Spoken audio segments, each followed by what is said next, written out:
नमस्कार, मैं हूं आपका दोस्त घनश्याम और आप देख रहे हैं मेरा चैनल द फिल्मी करियर।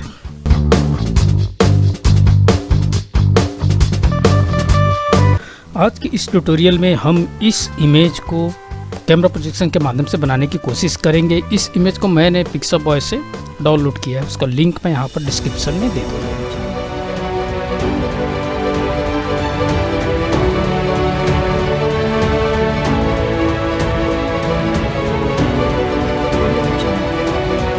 इस इमेज को मैं सबसे पहले फोटोशॉप में ओपन करता हूं और इस पे हम कुछ चीज़ें हैं जिसको हम एडिट करेंगे। इस इमेज को मैंने फोटोशॉप पे ओपन कर लिया है और हम इस इमेज को अलग अलग सेक्शन को यहाँ पर कट करेंगे। जैसे यहाँ पर इस सीलिंग को मैं अलग कर लूँगा, इस फ्लोर को अलग कर लेंगे, कट करके अलग कर लेंगे, और लेफ्ट जो लाइट वाल है उसे भी अलग कर लेंगे और इसे हम अलग कर लेंगे। चलिए इसको एक एक करके हम बनाने की कोशिश करते हैं। सबसे पहले हम इस वाल को अलग कर लेते हैं, बैक वाल को अलग करेंगे, राइट वाल को अलग करेंगे, सीलिंग को अलग करेंगे और उसके बाद इस फ्लोर को हम अलग करेंगे। ठीक है, उसके बाद इन सब चीज़ों को हम इरेज कर लेंगे। ठीक, तो चलिए सबसे पहले हम इस बैक वाल को अलग करते हैं। हम इसके लिए मैं आ जाता हूँ पॉलीगॉन लेजर टूल में और यहाँ पर पॉलीगॉन लेजर टूल यहाँ पर सेलेक्ट करता हूँ।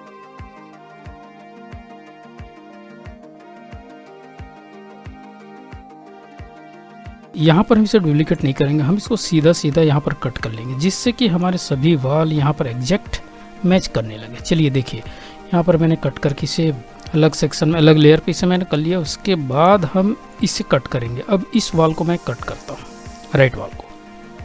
इससे क्या होगा, हमारे इमेज एग्जैक्ट मैच यहाँ पर एग्जैक्ट मैच होंगे। ठीक है, चलिए अब लेजर टूल मैं यहाँ पर लेता हूँ, पॉलीगॉन लेजर टूल लेता हूँ और इसे भी कट करने की कोशिश करता हूँ।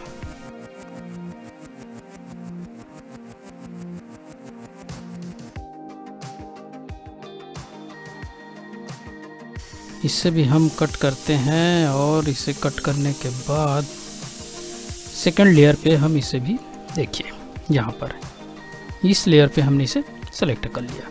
चलिए फिर हम इसके बाद हम सीलिंग तो ऑटोमेटिक कट हो चुका है और इसके बाद ये फ्लोर भी हो चुका है। इसके बाद हमें इसे अलग कर लेते हैं, सीलिंग को चलिए अलग कर लेते हैं।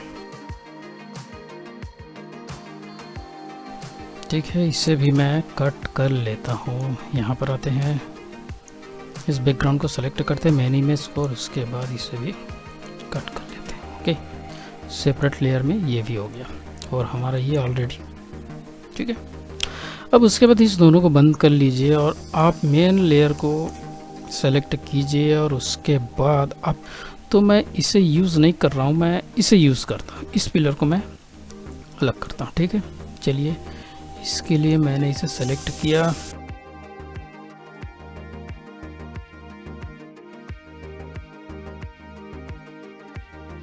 बड़ी सावधानी से इसे आप चाहें तो कटिंग कर सकते हैं। चलिए मैं कोशिश करता हूँ इसे।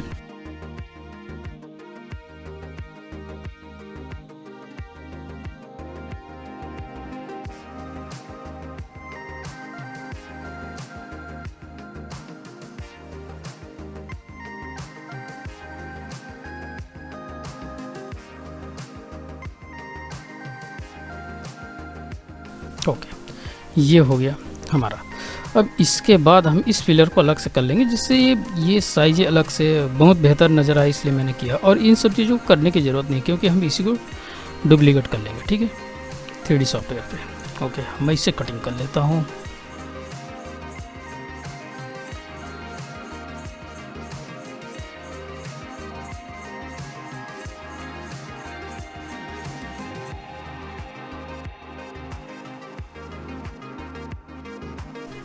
अब डिलीट कर लीजिए। ओके, अब इसके बाद हम इस पे आते हैं,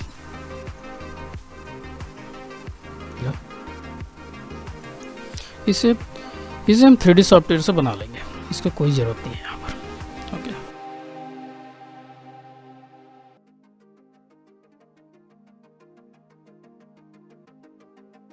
ये हो गया। अब इतना हो जाने के बाद हम इस पिलर को क्लियर कर लेते हैं। ठीक है, इसे क्लियर करते हैं। इसको क्लियर करने के लिए कोई ज़्यादा टेक्निक की ज़रूरत नहीं है। हमें क्या करना पड़ेगा, ठीक है, ये रहा, ये हमारा यहाँ तक, पिलर हो गया। और उसके बाद Ctrl+C+V, एक लेयर में यहाँ पर बन गया है। आप इस पर आइए और इसे पोजीशन पर दीजिए।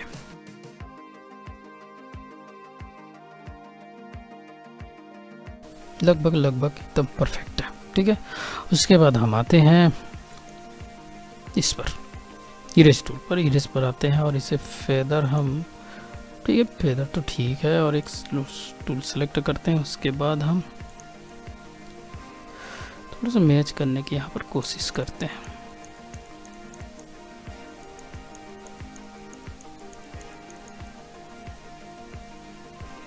ओके, चलिए ये हो गया, ठीक है। मेक श्योर इसे आप सेव कर लीजिएगा।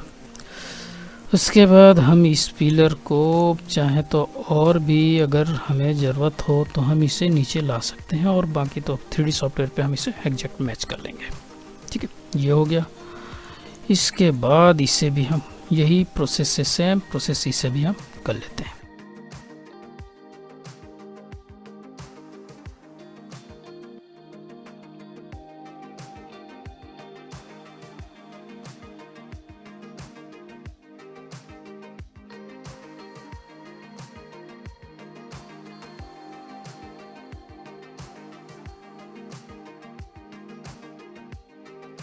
हो गया।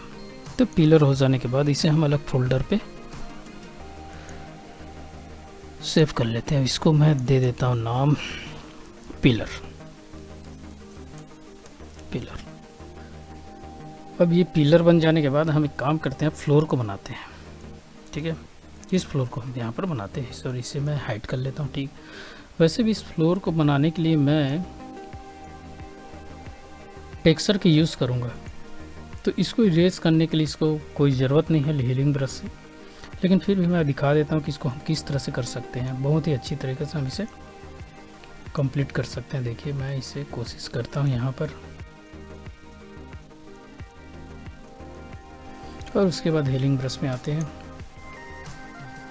मेक श्योर आप देख लीजिएगा, थोड़े से इसे बढ़ा लीजिएगा, और नॉर्मल है इसे मैं रिप्लेस कर लेता हूँ, ठीक है। साइज आप जो चाहें साइज कर सकते हैं। चलिए इसे हम देखते हैं। यहाँ से हम इसे ऑल्ट प्रेस करके कॉपी करते हैं, और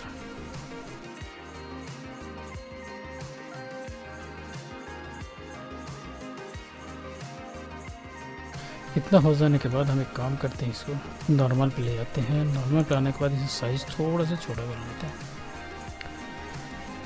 जिससे कि पूरी तरीके से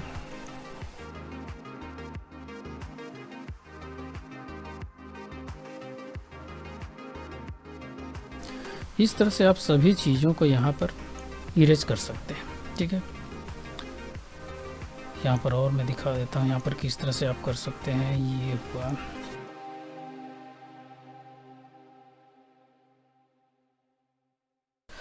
अब ये पूरी तरह से इरेज होने के बाद आपका इमेज कुछ इस तरह से दिखाई देगा।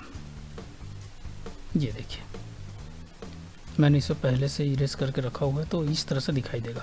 आप इस तरह से पूरी तरह से कर सकते हैं, हालांकि इसको करने की ज़रूरत नहीं है क्योंकि मैं यहाँ पर ओरिजिनल टेक्सचर देना चाहता हूँ, ठीक है। चलिए इतना हो जाने के बाद, ये काम हमारा हो जाने के बाद, इसे समझ लेते हैं इरेज हो गया। हो जाने के बाद हम इस सेलिंग को करते हैं, ठीक है। इसे पूरी तरह से आपको इरेज करना पड़ेगा क्योंकि हम इसी टेक्सचर का यूज़ करने वाले हैं, तो इसके लिए वही तरीके आप फिर से यूज़ कीजिएगा। यहाँ से आप पूरे चीज़ों को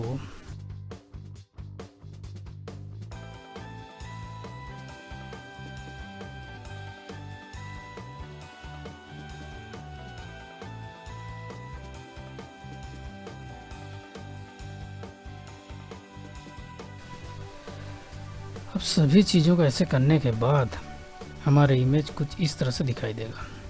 हमारा इमेज कुछ इस तरह से दिखाई देगा। आप इसे इसी तरह से क्लियर यहाँ पर कर सकते हैं, ठीक। मैंने यहाँ पर इसे भी ऑन कर लिया। ये कि इस तरह से आप इसे कर लेंगे, और इसी तरह से एक एक करके आप एक एक करके सभी इमेज को यहाँ पर क्लियर कर लेंगे। इसे भी कर लेंगे। ये देखिए मैंने इसे क्लियर जब किया तो इस तरह से मेरा इमेज यहाँ पर पूरी तरह से दिखाई दिया। ये हो गया। उसके बाद वॉल को भी, पीछे वाले वॉल को भी मैंने क्लियर कर लिया है। यहाँ पर देखिए पूरी क्लियर हो चुका है, और इसको किस तरह से क्लियर करेंगे मैं दिखा देता हूँ इसको फिर एक बार। ये रहा वॉल हमारा।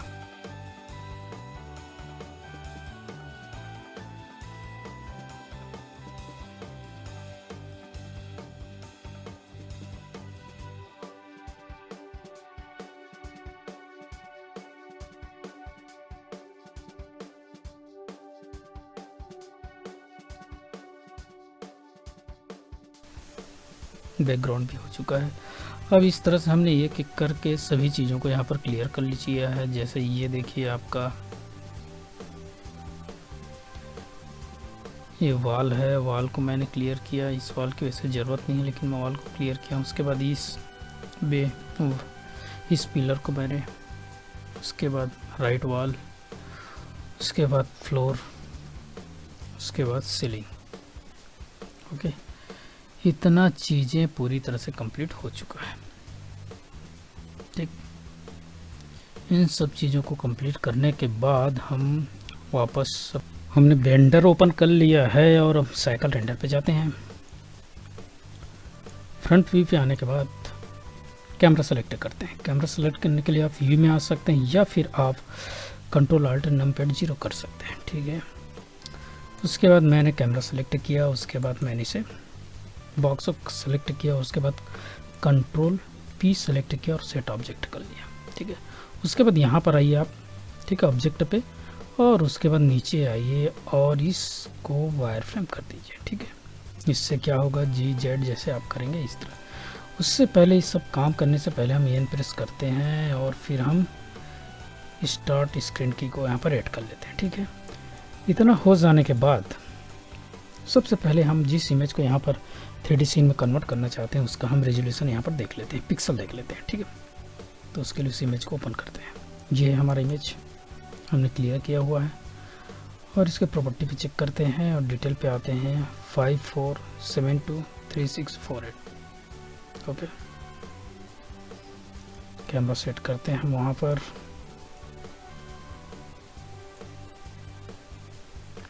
फाइव 3648। ओके, इतना हो जाने के बाद रेफरेंस के लिए उस इमेज को हम यहाँ पर ऐड करते हैं। यहाँ प्रेस कीजिए, बैकग्राउंड इमेज पे आइए, ऐड कीजिए, ओपन कीजिए और उस इमेज को यहाँ पर ओपन कर लीजिए। ओके, ओपन कर लेता हूँ मैं यहाँ पर, इमेज ओपन हो चुका है।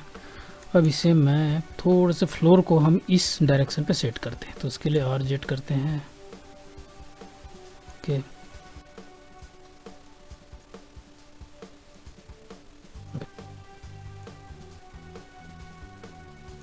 सेट कर लेते हैं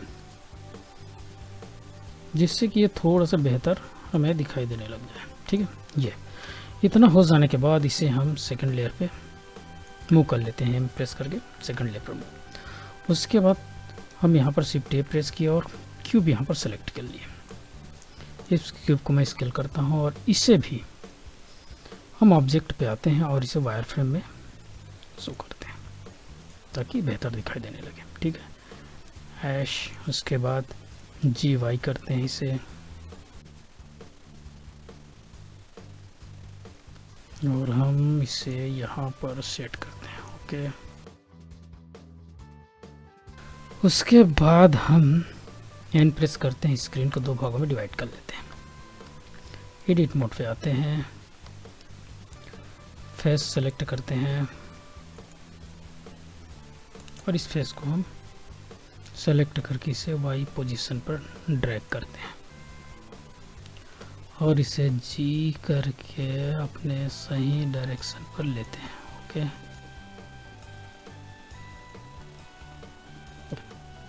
इतना हो जाने के बाद फेस सेलेक्ट करते हैं और इसे हम सेट करने की कोशिश करते हैं। GZ, यस, थोड़ा से कर लेते हैं, स्केल कर लेते हैं। GZ हो गया और ये थोड़ा जहाँ तक हो सके इसको बेहतर करने की कोशिश करेंगे। ठीक है, इतना हो जाने के बाद इसे हम स्केल कर लेते हैं यहाँ तक। उसके बाद R प्रेस करते हैं और हम इस फ्लोर को अब मैच करते हैं। ठीक है, ये प्रेस करके सभी चीज़ों को सेलेक्ट कर लिए हम, और ये रहा हमारा फ्लोर।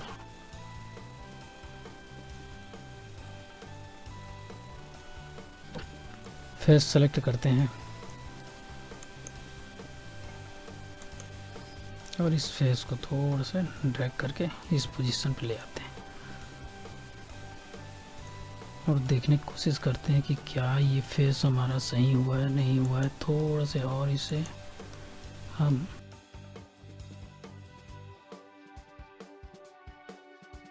ठीक है, और इसे एक बार और कोशिश करते हैं जिससे कि ये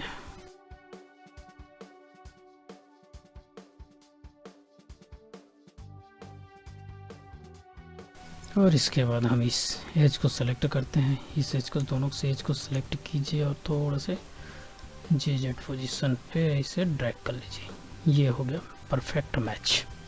फेस मोड पे आइए, वायर फ्रेम मोड पे इसको अब हाँ सॉलिड मोड पे ले आते हैं और X प्रेस करते हैं, फेस को सिलेक्ट करते हैं और इसको डिलीट करते हैं। इसके बाद इतना हो जाने के बाद कैमरा पोजीशन पे आते हैं और हम R प्रेस करते हैं और एक लूप कट लगाते हैं यहाँ पर, जिससे ये भी फ्लोर लगभग इतना चलेगा।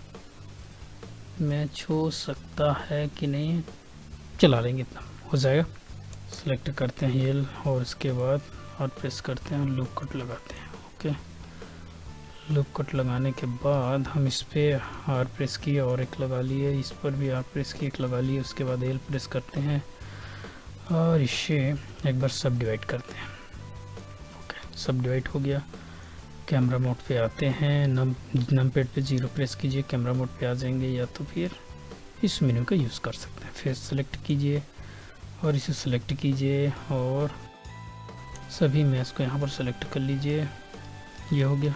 पर एक काम करते हैं, हम आते हैं ऑब्जेक्ट मोड पे, कंट्रोल A प्रेस करते हैं, रोटेशन स्केल कर लेते हैं। ठीक है, यहाँ पर एक मटेरियल ऐड करते हैं। मटेरियल ऐड कर लिए, ऑब्जेक्ट मोड पे आए, इस मटेरियल को इमेजन लगा लेते हैं। इमेजन हो गया।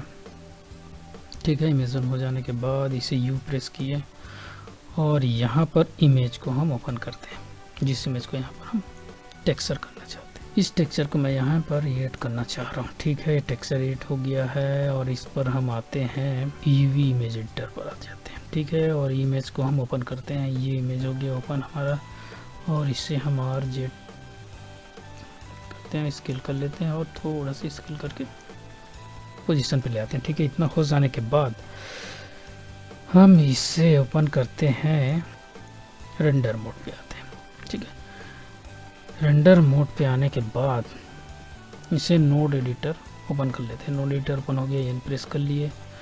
अब नोड एडिटर ओपन करने के पहले आप एक काम कीजिए, फाइल पे आइए और नोड रेंगलर को आप ओपन कर लीजिए, चेक कर लीजिए। यूजर प्रेफरेंस, नोड एडिटर पे आइए, एड ऑन पे आइए, नोड लिखिए और नोड रेंगलर को चेक कर लीजिए। इससे शॉर्टकट होता है।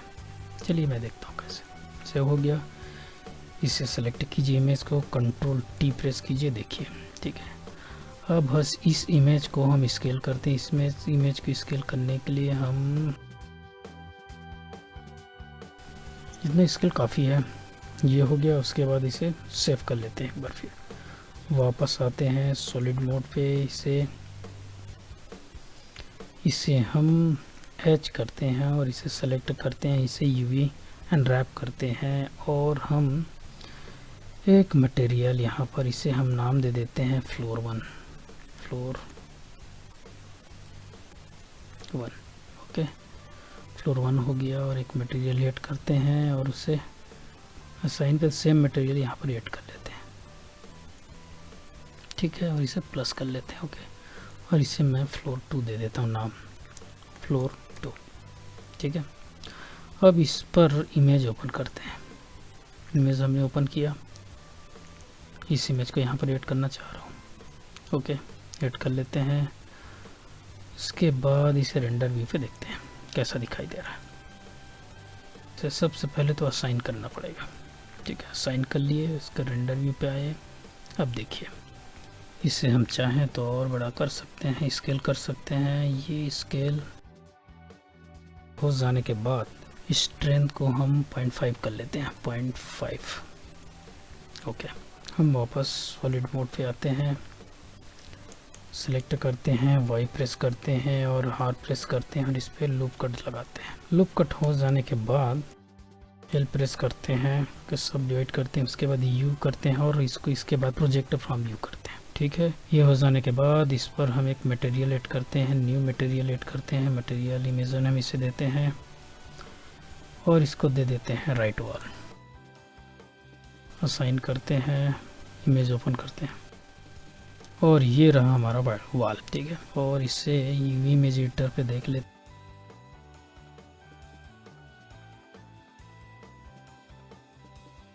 ओके, ये हो गया।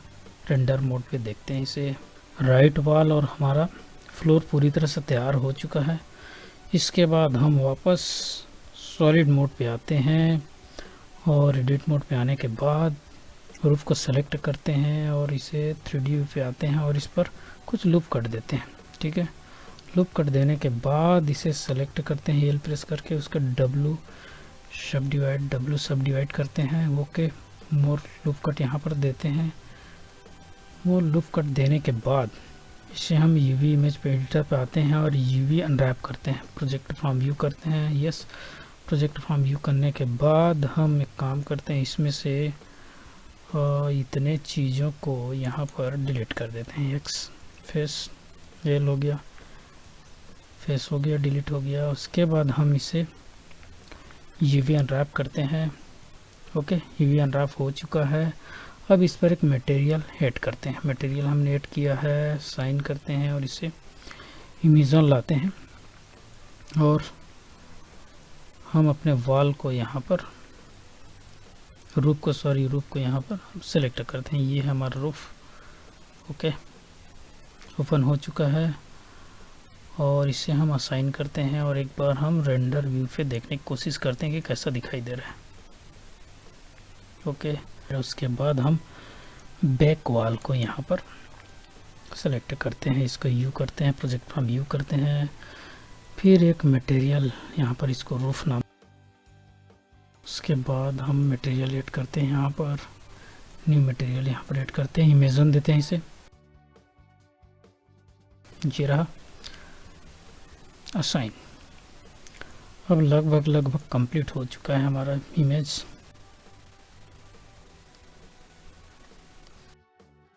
ठीक है, ये हो गया। इसके बाद हम इस पर पिलर लगाते हैं। ओके, पिलर लगाने के लिए काम करते हैं, इसे हम बंद कर लेते हैं यहाँ पर। ये हो गया, बंद हो गया। ऑब्जेक्ट मोड पे आते हैं, एन प्रेस करते हैं और इस बार हम इस पर दूसरा इमेज ओपन करते हैं। कौन सी इमेज ओपन करें? यहाँ पर ये रहा हमारा पिलर। ओके,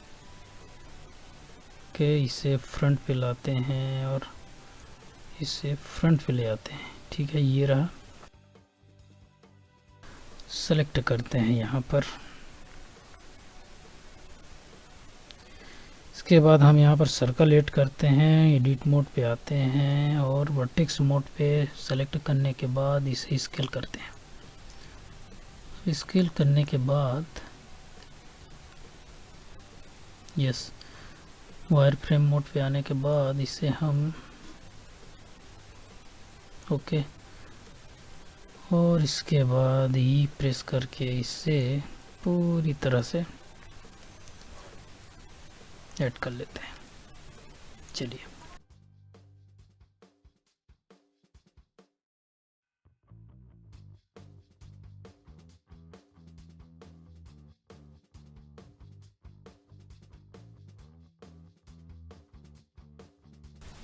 सेव कर लीजिए। उसके बाद shift S, cursor to select कीजिए, फिर ये प्रेस कीजिए और उसके बाद शिफ्ट ए और क्यूब ऐड कीजिए, स्केल कीजिए इसे।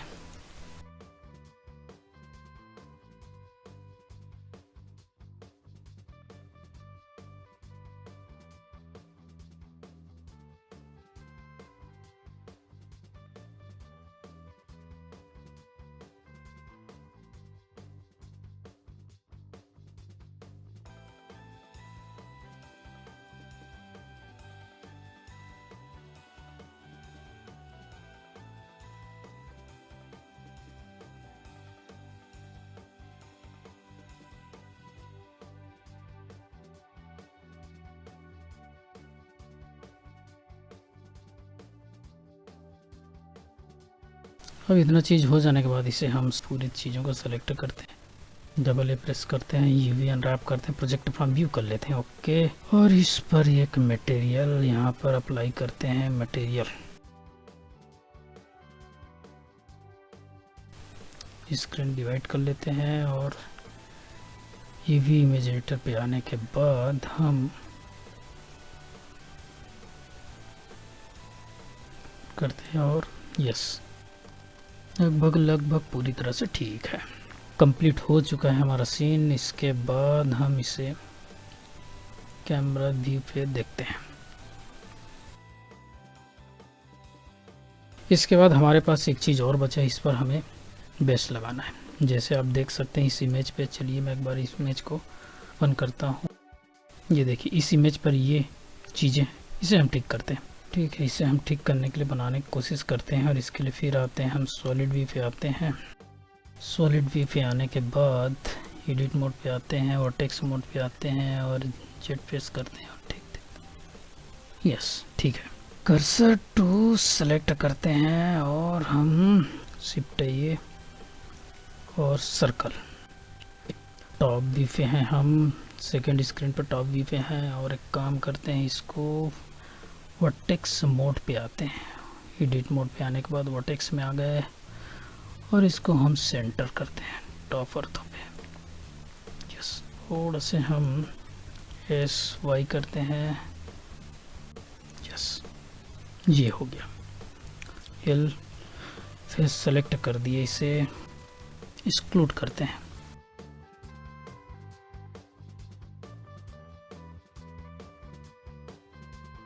इस पर हम टेक्स्ट, इस पर हम मटेरियल ऐड करते हैं, तो सॉलिड देते हैं, प्रिंसिपल BSD देते हैं, ठीक है। प्रिंसिपल BSD देते हैं, प्रीव्यू में आ जाते हैं। प्रीव्यू में आने के बाद इसे पूरी तरह से मेटेलिक कर लेते हैं। अब उसके बाद एडिट मोड पे आते हैं और एडिट मोड में आने के बाद हम फेस सेलेक्ट करते हैं और इसे सेलेक्ट करते हैं और एक नया मटेरियल यहाँ पर ऐड लेते हैं। हम इसे ब्लैक करेंगे क्योंकि देखिए यहाँ पर हल्का सा ब्लैक है ना, तो ब्लैक इसको हम ऐड कर लेते हैं, ठीक है।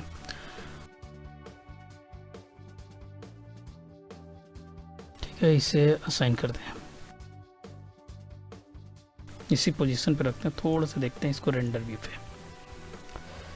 रेंडर व्यू पे देखने के बाद हमारा पूरी तरह से कंप्लीट हो चुका है। यहाँ पर कुछ चीज़ें आ रही हैं, उसकी वजह है आपका ये, चलिए इसे डिलीट कर देते हैं और एन प्रेस करते हैं। अब देखिए, ठीक है। अब इतना हो जाने के बाद इसे हम एक काम करते हैं, इसको हम स्मूथ कर लेते हैं, ठीक है। चलिए सॉलिड व्यू पे आते हैं, यू प्रेस करते और टी प्रेस करने के बाद हम इस पर टूल पे आते हैं और इसको स्मूथ कर लेते हैं। स्मूथ करने के बाद एडिट मोड पे आते हैं। ये हो जाने के बाद अब हम इसे अरे मोड पे आते हैं, ठीक है। तो इसके लिए सबसे पहले हम रेंडर मोड पे आते हैं, ओके। रेंडर मोड पे आने के बाद सॉलिड व्यू पे है तो इससे ये और रोटेशन स्केल कर लेते हैं, ठीक है। उसके बाद इस पर अरे मॉडिफायर ऐड करते हैं, ठीक है। अरे मॉडिफायर ऐड किए हमने इस पर और इसे हम 0 लगाते हैं और इसको देते हैं 1, या देखिए। चलिए एक बार टॉप व्यू पे देख लेते हैं, फ्रंट पे कर लेते हैं और ये और यहाँ पर ऐड कर लेते हैं, ओके। और इसे थोड़ा से, चलिए एक काम करते हैं, इससे भी टॉप व्यू पे आते हैं,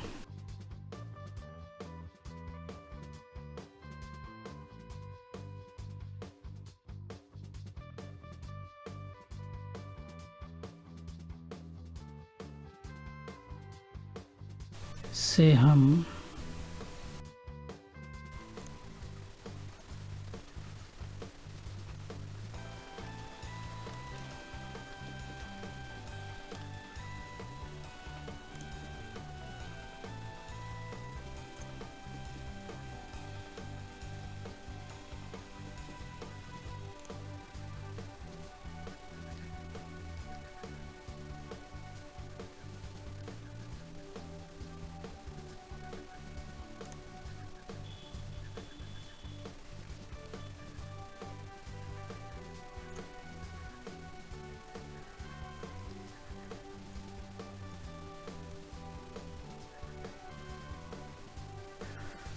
पूरी तरह से हमारा सीन सेटअप हो चुका है। सेटअप होने के बाद हम एक काम करते हैं, इस सीन पर हम ग्लास इफेक्ट ऐड करते हैं। तो इसके लिए हम आते हैं अपने ऑब्जेक्ट सॉलिड मोड पे, इसे सेलेक्ट करते हैं और इस फ्लोर को हम पहले सेलेक्ट करते हैं।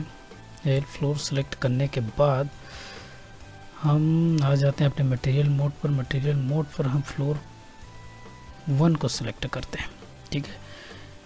इस पर आते हैं अपने नोड एडिटर पर। नोड एडिटर पर आने के बाद इसके बाद हम यहाँ पर प्रिंसिपल BSD ओपन करते हैं। अब हम अपने रेंडर मोड पे जाते हैं और देखते हैं, एक बार देखने की कोशिश करते हैं कि कैसे दिखाई दे रहा है। और इसको हम चाहे तो थोड़ा से और बड़ा कर सकते हैं। इसके बाद हम इसमें मेटल ऐड करते हैं। रफनेस को हम 0 प्रेस करते हैं, थोड़ा से कम करते हैं रफनेस। यस, इतना रफनेस ठीक है। या हम इसको और भी बड़ा कर सकते हैं। यहाँ पर रफनेस हम और कम करना चाहें तो कम कर सकते हैं यहाँ पर। चलिए, इतना रफनेस ठीक है।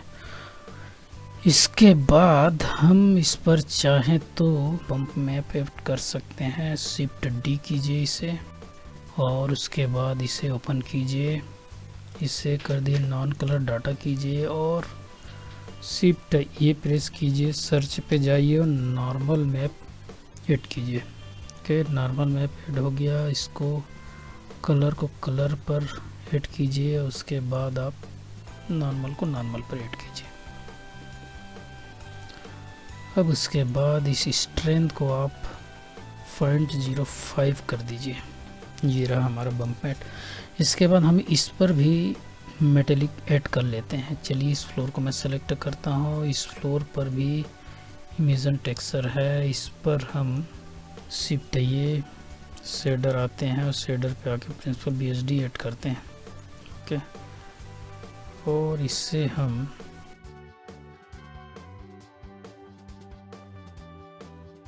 डिलीट करने के बाद इसको हम चाहें तो मेटेलिक कर सकते हैं और रफनेस को थोड़ा से कम कर सकते हैं, थोड़ा से लुक यहाँ पर दे सकते हैं।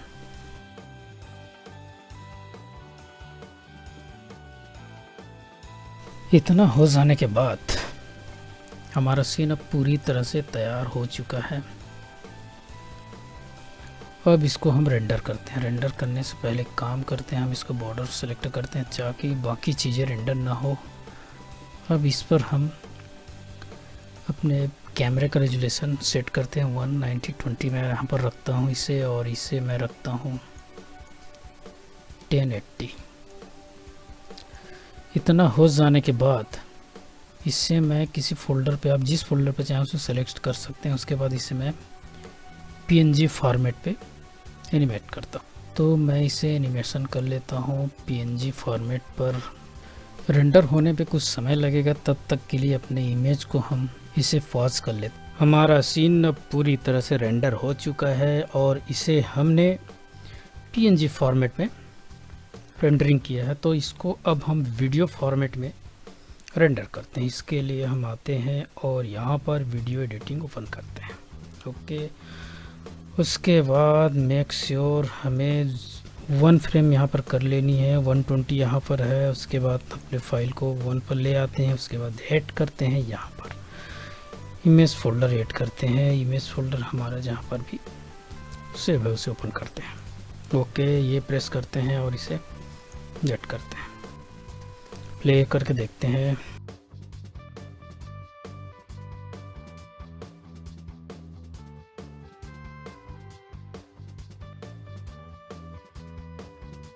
प्ले हो चुका है। इसके बाद हम वापस अपने डिफ़ॉल्ट सेक्शन पर आते हैं और इसे 100% करते हैं। आप चाहें तो इसके पिक्सल आप बढ़ा सकते हैं। जैसे मैं इसका पिक्सल 150 करना चाहें तो 50 कर सकते हैं।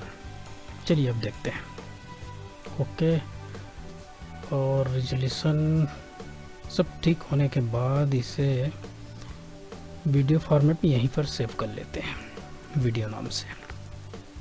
ओके, ये हो गया, एक्सेप्ट हो जाता है। फिर हम यहाँ पर हमने PNG किया हुआ, इसको हम AVJPEG कर लेते हैं। ओके, फ्रेम रेट सेम है। पूरी तैयारी हो जाने के बाद हम इसे रेंडर करते हैं। हमारा फाइल अब पूरी तरह से एनिमेट होना शुरू हो चुका है।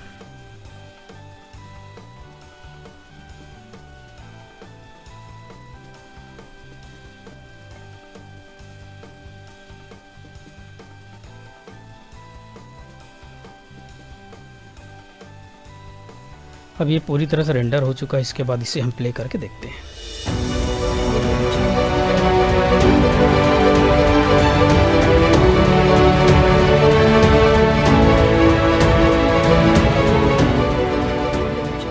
इस तरह से हमने बड़ी आसानी से इमेज को हमने 3D सीन में कन्वर्ट कर लिया। आप भी किसी भी इमेज को 3D सीन में कन्वर्ट करके आप अपने किसी भी प्रोजेक्ट के लिए वीडियो फाइल बना सकते हैं। तो आज का वीडियो आपको कैसा लगा ज़रूर कमेंट करके बताएं। तब तक के लिए हम आपसे विदा लेते हैं। धन्यवाद।